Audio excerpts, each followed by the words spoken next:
Pupunta tayo sa lugar kung saan ako pinanganak at yung buhay nung bata pa ako hanggang sa kasalukuyan. Nandito tayo ngayon, itong lugar na to. Akitin natin yung bundok na yun. Ito, dala ko na yung pagkain ko kasi ito yung nakasanayan ko nung araw. Nung bata pa ako, ito yon. Babaon ako ng saging, tapos bagoong. O sige, samahan niyo ako, maglalakad ako.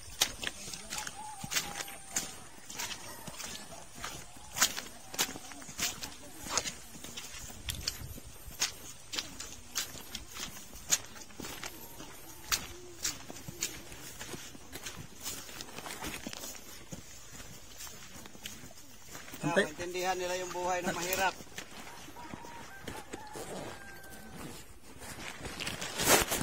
Kasi ang buhay ng mahirap, hindi biro-biro. Baka ang iniisip ng ibang mga tao, tatakbo ng politika para gamitin lang yung mahirap. Hindi naman sila totoong mahirap. Ito, papakita natin ang buhay ng mahirap kung gaano kasakit ang bilang maging mahirap ka na tao. Tingnan ninyo. Gagawin natin lahat. Mula noong kinagisnan ko nung bata pa ako, ito yung buhay ko, ito pa rin yung karsada hanggang ngayon. Ang pinagtataka ko lamang, isipin nyo, sa edad ko nang ito, na 57 years old, andito, hanggang ngayon, yung karsada, ganun pa rin. Wala pa rin nangyayari, mabuti pa yung kalabaw, nanonood na naglilinis yung karsada. Sundan niyo ako sa paglalakbay ko, papunta doon, sa bukid. At kung saan naman, nandoon yung tinirahan ko.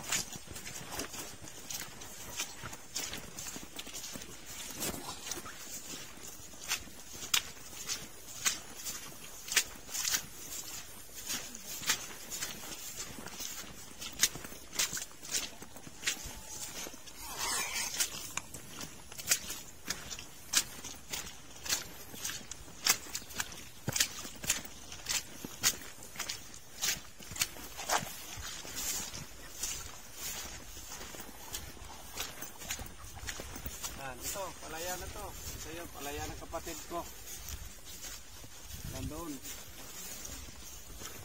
Ito yung mga hanap buhay namin dito.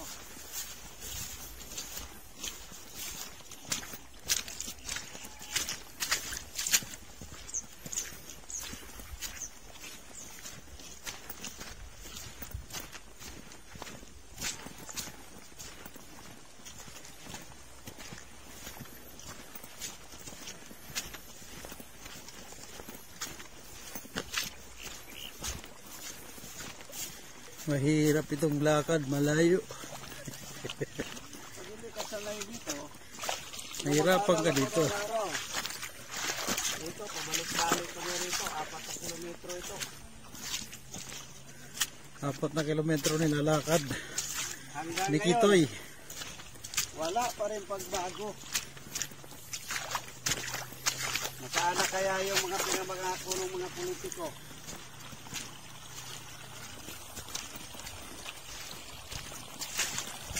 Ito nga siguro. Kung alanganin ka rito, baka hindi ka na babalik.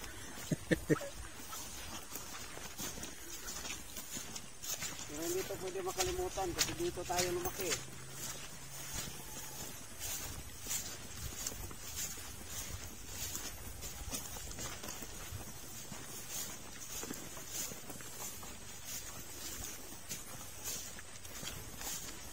Dito, ang sasakyan mo rito, dalawa lang. Kabayo, o kaya kalabaw.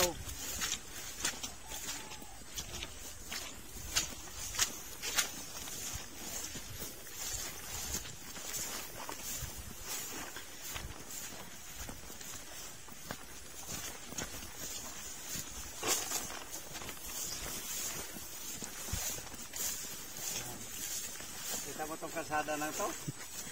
Ito pa rin. Kung ano ka kaya dito? Mag-harvest ka ng saging mo. Dadalhin mo ron. Dito pa nga lang, sa pagpitas mo pa lang, hirap ka na. Anak ng kamuti naman, oh. Grabe. Ako, walang problema sa akin. Kasi, sanay ako dito.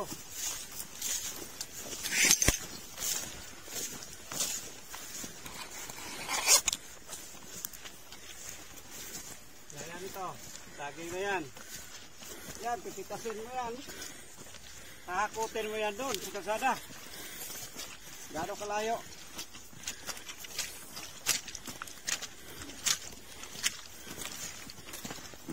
Tapos kubilhin na sa merkado, magkano ang kilo.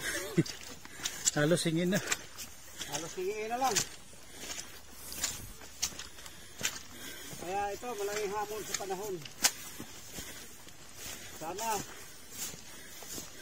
yung mga Pilipino magising na. Magising na sila sa hamon ng paglalakbay ng mahirap.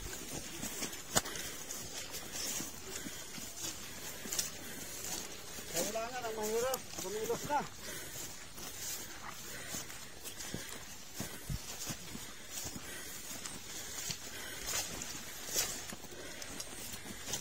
Mahirap. Mahirap talaga magigal. Hingal. Ningal na kami.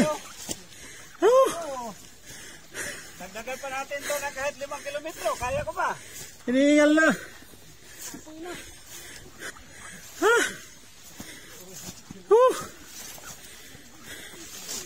Lawit ang dila. Ito yung buhay ko noon. At binabalikan ko lang ngayon kung kaya ko pa. Pero awa ng Diyos, kayang-kaya.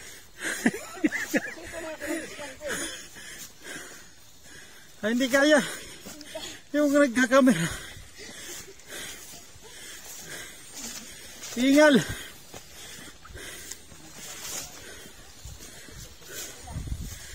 Ah.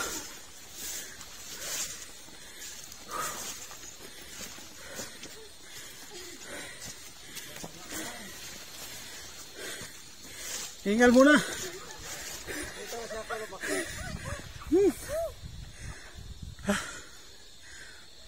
May ganyan kasi sarang ito. Maranay. Ako, hindi ko lang papahinga. Kahit pabalik pa.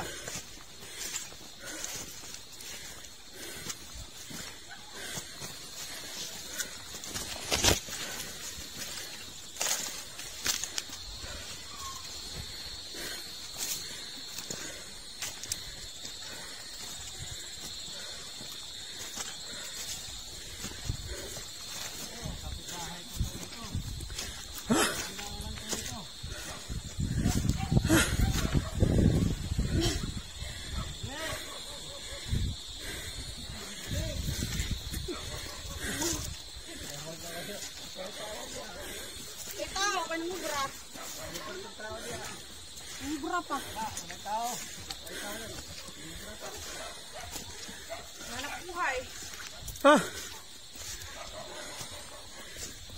Ito talagang inakit natin. Pagod na kayo. Angak. Oh, madam, sumunod. Kapoy. Hindi man, ayaw mo ka. Huwag ka dito.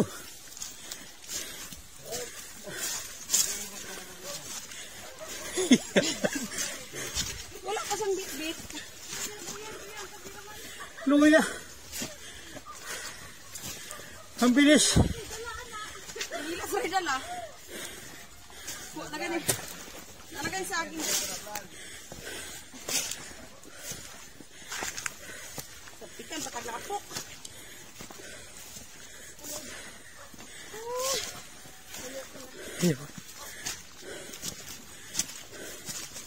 Ano kaya yung mga nagpakilala na mga senador na mahirap kaya nila ito? Ay nga. Baka doon pala sa kalagitnaan.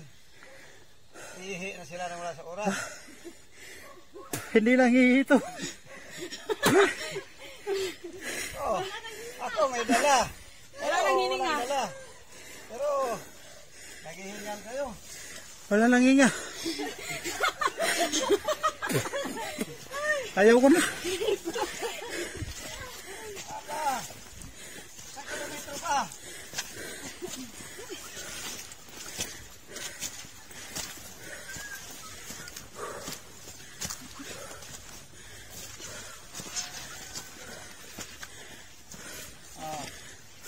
Ito yung buhay ko dati.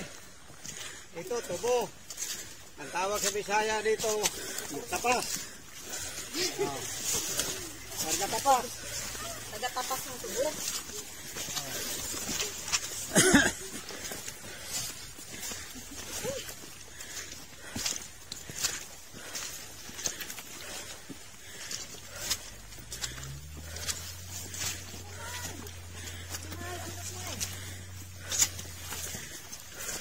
Taluyan mo kamay, di na ka magbutong-butong.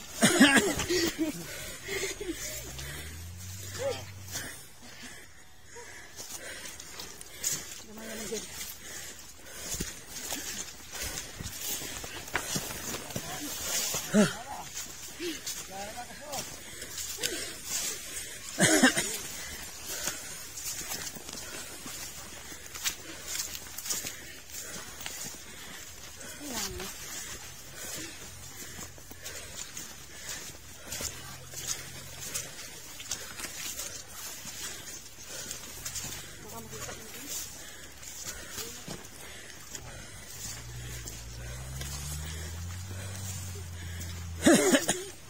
Dito na tayo. Ito, dati lang itong padamuhan. Ngayon, dami naman ang tubo. Dito ako nakatira, banda roon. Yan, yung mga tumutunog na truck dyan. Yan yung tracking na nagkakarga ng tubo. So, let's go in. Abanto tayo. Guys, na lang, wag na men. Guys, na lang. Guys, tama na guys. Mga idol ko. Hirap na. Oh, lisod kita buhay. Kita mo, yung cameraman natin. Hindi na halos matiis. Mamamatay na. Tayo. Ito yung buhay. Hindi na lakbay. May isang mahirap. Na kailangan natin lutasin sa mundo natin ngayon. Na hindi dapat lang puro paasa, puro kwento. Dapat naman sa mga politiko, gagawin naman nila yung trabaho nila.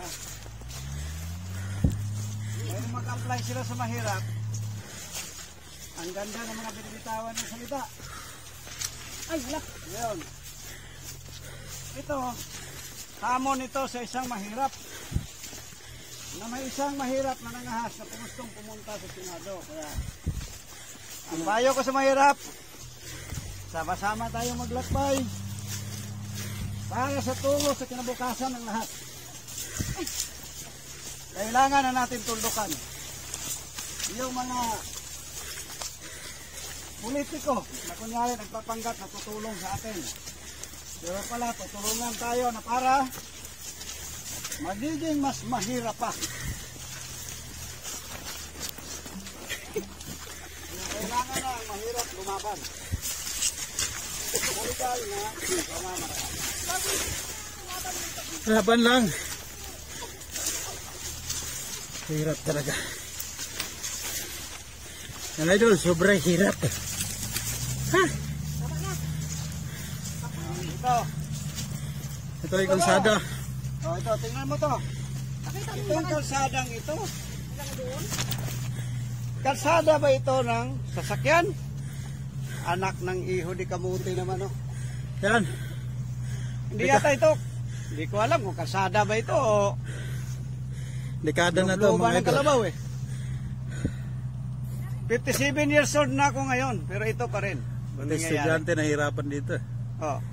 Ilan ang mga estudyante dito gusto nang tumigil? Actually, marami na Tigil na tumigil. sila sa pag-aral. Dahil sa hirap. Ako, okay lang sa akin. Dahil kahit araw-araw tayo babalik dito, hindi pa ako mahihirapan kasi dito ako lumaki. Oh. Maraming salamat, guys, sa mga sumasama. Makikita ninyo to balang araw kung gaano pa talaga ang buhay ng isang mahirap. Okay. Maraming salamat mga idol. Medyo talagang sobrang hirap.